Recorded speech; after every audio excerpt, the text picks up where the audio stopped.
Tatum went off, dropping 50 as he sent Russell Westbrook, Bradley Beal, and the Wizards packing to the tune of 118-100. They'll face the Pacers. Tatum scored 32 of his 50 in the second half alone. Kemba Walker, my guy from UConn, 29 points, which secured the 7th seed for the playoffs in a first-round matchup with second-seeded Brooklyn. That series opens on Saturday. Here's the triple-double king, Russ. I don't know. I guess we just missed him tonight. You know, it happens. It's another game, different game.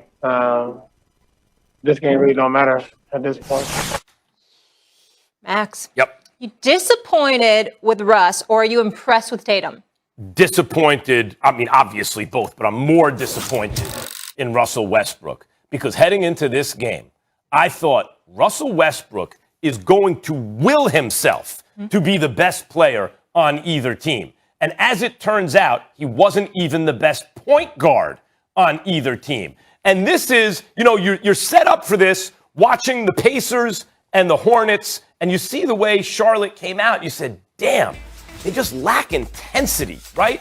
One thing, I actually even tweeted a picture of Westbrook entering the arena because I want to show the difference between intensity and what Charlotte showed. I used Westbrook as like the poster child for that. Like, this dude is intense. If anything, I think sometimes Westbrook's too intense. He pulls too hard. He needs to ease off, but not to the extent we saw last night. And the body language, everything. I did not see the normal Russell Westbrook, let alone a guy who refused to lose, and that's what it was going to take. So Russell Westbrook, Mr. Intensity, does everything, triple-doubles on a team that was extremely hot late in the season, largely because of him, was not only the best, not the best player, but was outplayed by the other team's point guard. And so, of course, they had no chance to win. Now I have to sit here and listen to this guy, Molly, talk about wake me up when Russell Westbrook wins in the playoffs. Probably going to have to do that for another year. You do listen to him 10 hours a week. I hate to say it, told you so. But like I told folks, the guy's a future Hall of Famer, without question. An incredible talent. Got to work on the J.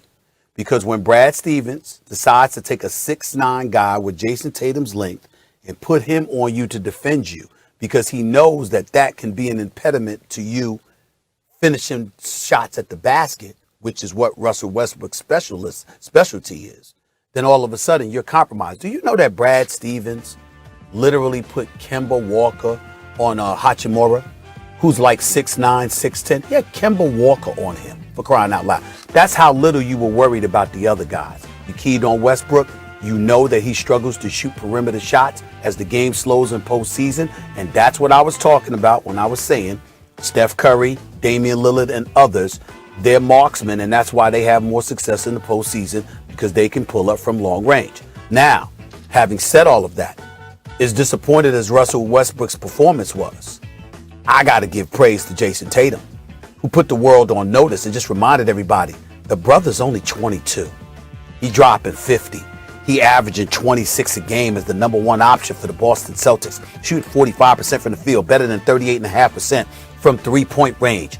That dude is 22 years old.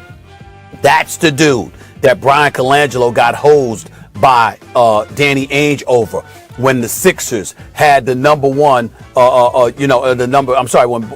the Sixers had the number 3 overall pick and wanted to move up to number 1 so badly to pass on Jason Tatum and pick Markelle Fultz instead.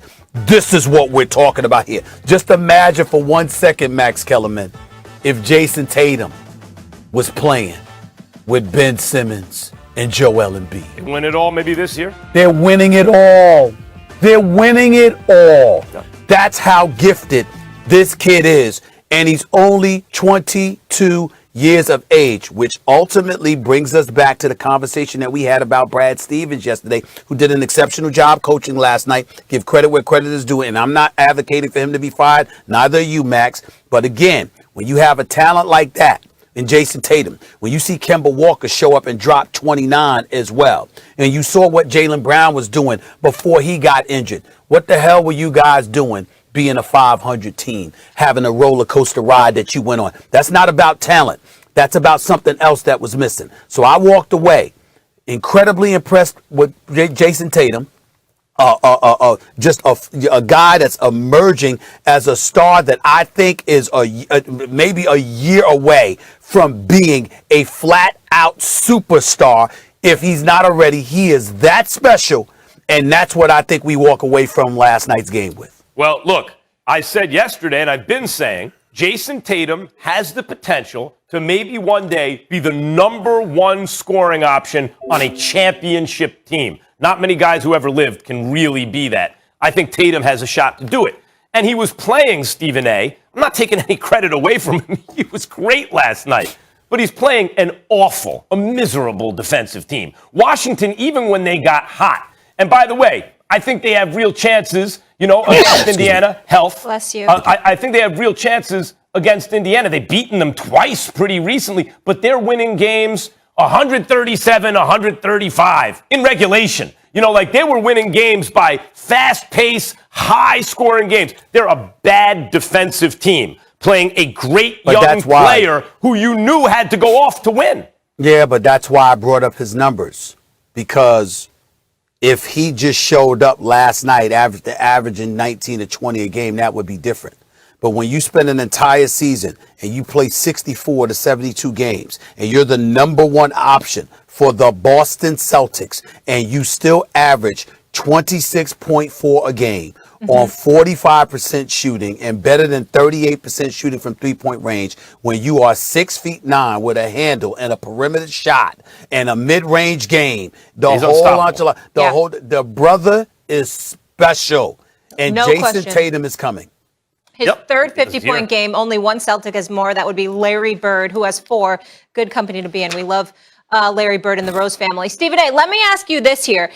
How far do you think the Celtics can go in this Nets series? What kind of series do you think they could give them? No, they're getting swept. They're getting swept, or they're losing. They might lose. They might lose in 5.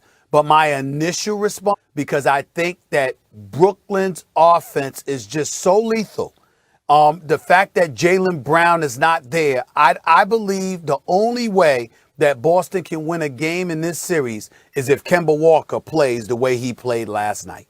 If Kemba Walker doesn't show up and do what he did last night, Jason Tatum can't carry it by himself against those brothers. He'll get his points. Jason Tatum's going to put up buckets. He might average over 30 in this series. But in the end, KD, Kyrie, James Harden, and that offensive juggernaut that is the Brooklyn Nets is just entirely too much firepower, and I believe they're just going to outscore Boston every game. The only shot they have to win a game, Max, is if Kemba Walker averages better than 25 this series. Which he can do. Which a healthy Kemba can do. Which he can do. I average better than 25 a game on better than 45% shooting. That's the only way they're beating Boston in the game. Kemba was very aggressive. Kemba was very aggressive. That was the Kemba Walker that when he's right, you go, whoa, that dude is an all-star. Even then, I think they're getting swept, Stephen A. When James Harden is your third scoring option, and the reason I think he's going to I think he'll be Finals MVP this year, I think he's going to have a great postseason, is he has 2 weapons now in KD and Kyrie, with D'Antoni and him running what they always run, where he's like, I'm the third scoring option. He doesn't have to score 30 or 50 to win. And by the way, the fourth scoring option is Joe Harris, who's one of the best three-point shooters in the league. I think he shot over 45% from 3. And that dude is going to be wide open. By the way, the other thing is, who knew? I thought it was the remains of Blake Griffin. He can still play. It's a wrap. The Celtics got no wins against the Nets. All right. I always told you Blake Griffin could play. He just didn't want to because he was in Detroit. Yes, you did. All right, fellas. Celtics at Nets. That kicks off on Saturday. Ty Lue.